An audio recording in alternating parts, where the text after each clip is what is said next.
Hey there, I'm John Soskovich, and this video is all about my 2018 pastured pig plan. I have a plan to raise pigs on pasture and some woods, and I'm going to tell you all about it in this video. We're going to lay the groundwork for everything that you're going to see in this video series throughout the entire season 2018.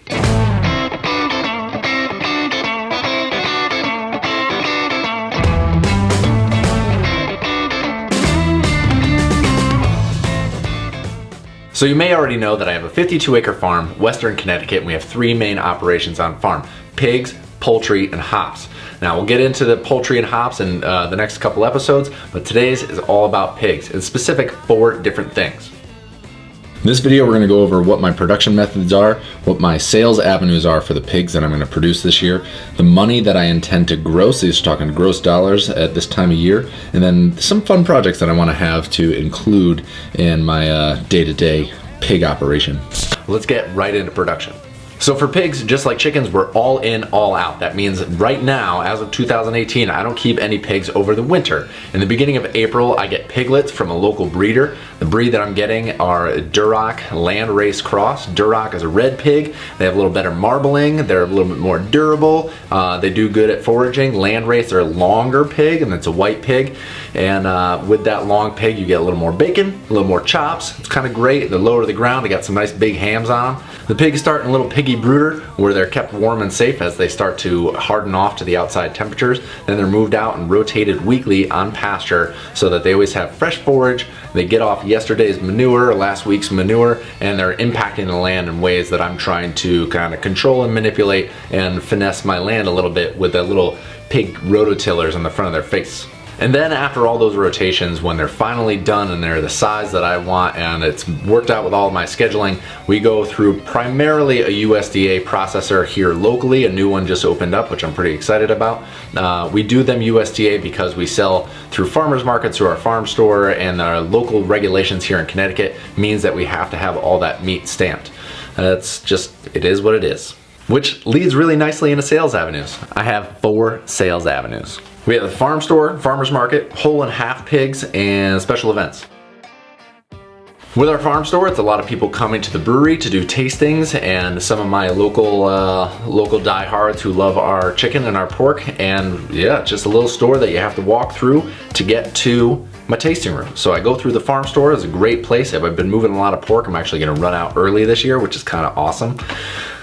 And then we get into farmers market. I started doing a farmers market in this area initially, and I went every single weekend from May through the end of December. But now I'm gonna do monthly because my production is a little bit lower to balance out all the tasks that I have to complete. And I just don't have enough manpower and stuff to bring to the farmers market on a monthly basis or a weekly basis. So I'm going monthly, and that will satisfy all the people who don't want to travel all the way up to the farm. They can see me at the farmers market and I'll have all the stuff there.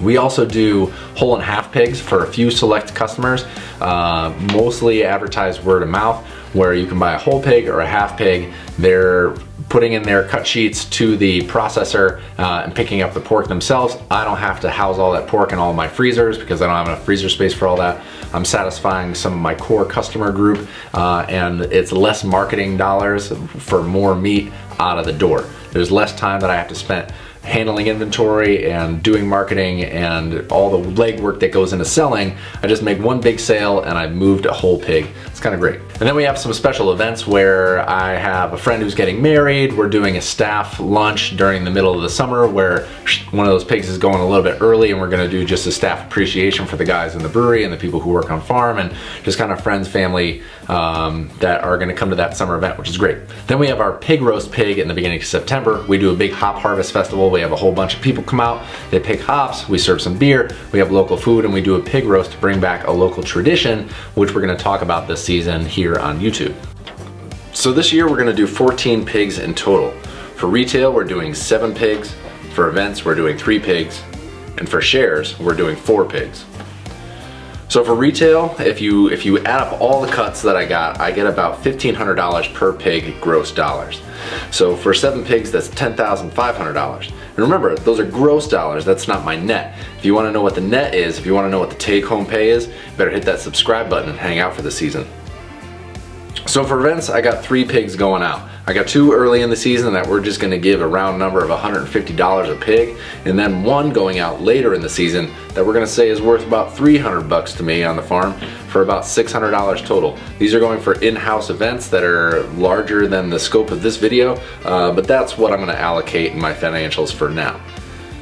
And then lastly, I have my shares. A half share, I get about $400 per share. A whole share goes for $800, and then the customer pays the processing fees. So I'm grossing between $400 and $800 per half and whole pig to sell them whole. And then for fun projects, because I love what you can do with pigs when you want to have an impact on land. They really have an impact on land. They got this rototiller in the front of their face and they chew things up. And we want to plant more wildflowers, pollinator meadows, and kind of shape our landscape in a more of a permaculture design. And to get rid of the existing grass and sod, we're going to be fencing in the pigs in certain areas to have them completely moonscape the whole thing. We'll rake it flat and then replant it with the flowers and plants that we want to see grow there, not just crabgrass and Kentucky bluegrass and just general generic lawn. We're going to replant it with stuff that's going to be pollinator friendly, that's going to come back and be perennial year to year, and hopefully it's just awesome. But that's one of the big things that we're doing this year. I'm pretty excited about it. Subscribe to that channel, and tomorrow we're gonna go over our pastured broiler numbers, where I'm gonna gross around $15,000 this year off of like not a lot of chickens. It's pretty great. And then next week we're gonna review my piglet area, the area where I first received my pigs, that they're all happy and warm and safe and cozy before they go out for their life on pasture. Thanks for taking the time to watch these videos. I appreciate all the time you spent reviewing my information, and I hope you appreciate all the time that I spent putting it together, trying new video stuff out this year. I'm pretty excited about it. Thanks for taking the time. Again, I love you guys. And until next time, I'll see you out in the field.